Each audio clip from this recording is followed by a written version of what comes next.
The huge green warrior Tars Tarkas came slowly toward me with his thin sword. I backed away. I did not want to fight him.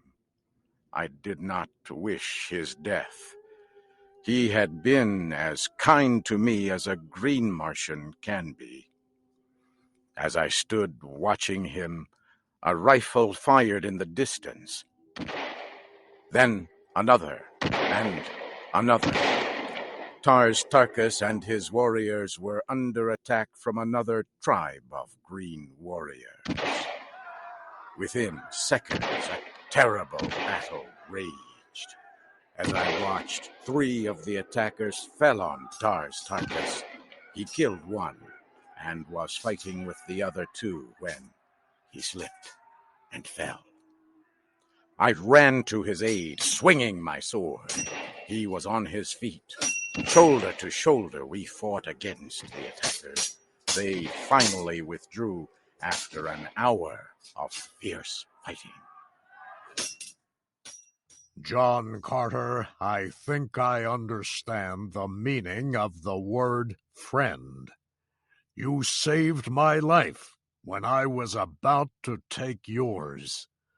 From this day, you are no longer a captive among our people, but a leader and great warrior among us. There was a smile on his face. Once again, he took off a metal band from his arm and gave it to me. I have a question for you, John Carter. I understand why you took the Red Woman with you. But why did Sola leave her people and go with you? She did not want to see me or the princess harmed. She does not like the great games held by your people where captives are led to die. She knows if she is caught, she too will die in the games. She told me she hates the games because her mother died there. What? How could she know her mother? She told me her mother was killed in the games because she had hidden the egg that produced her. Her mother hid Sola among other children before she was captured. Sola said she was a kind woman, not like others of your tribe. Tars Tarkas grew angry as I was speaking, but I could see past his anger. I could see pain in his eyes. I immediately knew Sola's great secret. I have a question for you, Tars Tarkas. Did you know Sola's mother? Yes, and if I could have, I would have prevented her death. I know this story to be true. I have always known the woman who died in those games had a child. I never knew the child. I do now. Sola is also my child.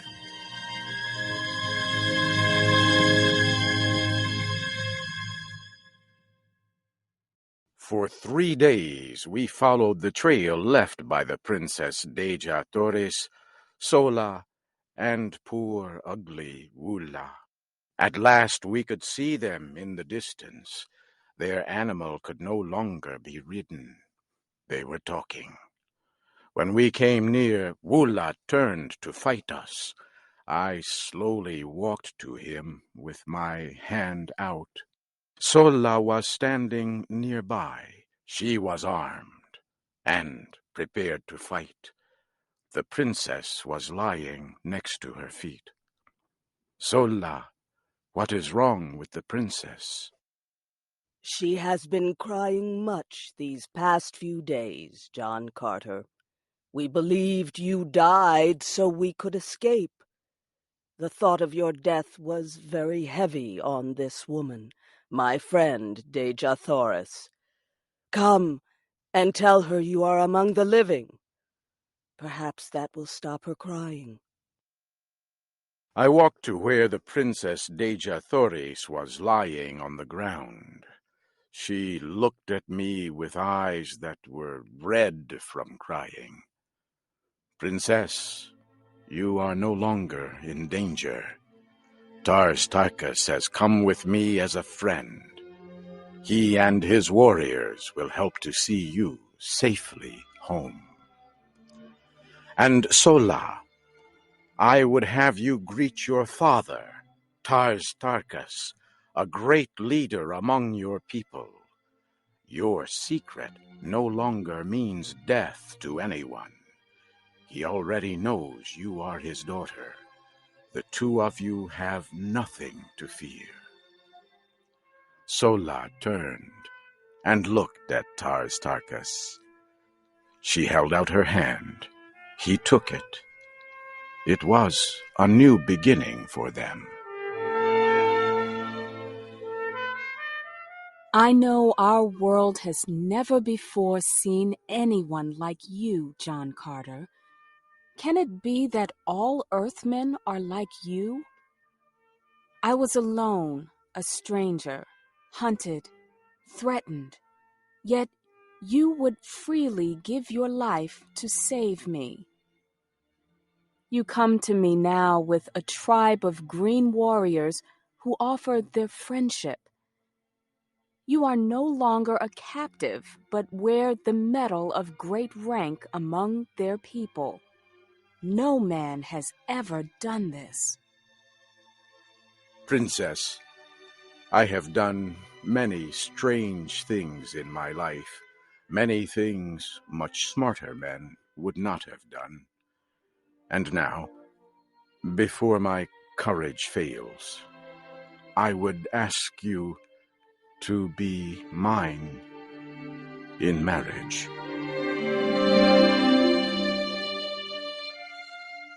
She smiled at me for a moment, and then her dark eyes flashed in the evening light.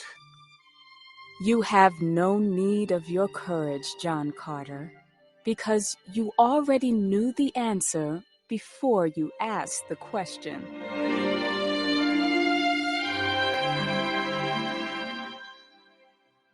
Several days later, we reached the city of Helium. At first, the red men of Helium thought we were an attacking army, but they soon saw their princess. We were greeted with great joy. Tars Tarkas and his green warriors caused the greatest excitement. This huge group of green warriors entered the city as friends and allies. I soon met Tardos Mors, the grandfather of Dejathoris. He tried several times to thank me for saving the life of the princess, but tears filled his eyes, and he could not speak.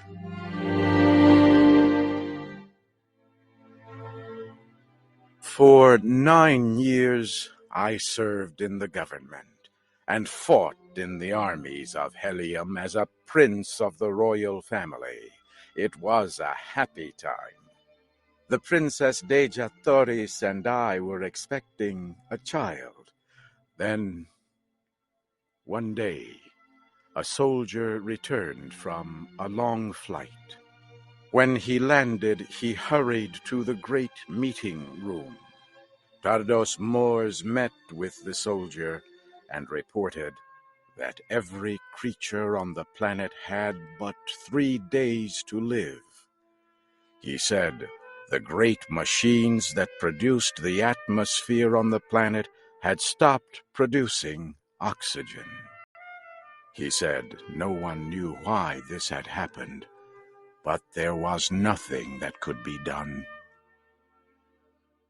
The air grew thin within a day. Many people could do nothing but sleep.